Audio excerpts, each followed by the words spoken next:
వ్యాధులపై అవగాహన కలిగి ఉండాలని జిల్లా వైద్య ఆరోగ్య శాఖ అధికారి డాక్టర్ బాలకృష్ణ నాయక్ తెలియజేశారు. శుక్రవారం తిరుపతి రూరల్ మండలం దుర్గ సముద్రం గ్రామం నందు విలేజ్ క్లినిక్ ను ఆకస్మిక తనిఖీ కార్యక్రమం నిర్వహించారు. వైద్యానికి శాఖ సిబ్బంది ప్రజలకు అందిస్తున్న వైద్య సేవల గురించి ప్రజల వద్దకు వెళ్లి ఆరా తీశారు.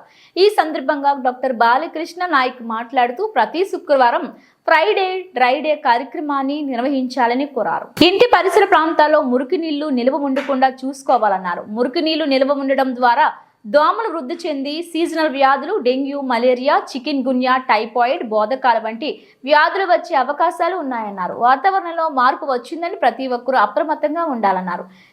కాసి వడబోసిన నీళ్లను తాగాలన్నారు. ప్రభుత్వ వైద్య సేవలను సద్వినియోగం చేసుకోవాలని కోరారు. ఈ కార్యక్రమంలో డిపిఎంఓ డాక్టర్ శ్రీనివాసరావు, దామినేడు ప్రాథమిక ఆరోగ్య కేంద్రం వైద్యాధికారి doctor Udayasri, MPHEO doctor Srinivasulu, health supervisor Naresh, Uma, MLHP Rekha, ANM Lalitha, ASHA కార్యకర్తలు పాల్గొన్నారు.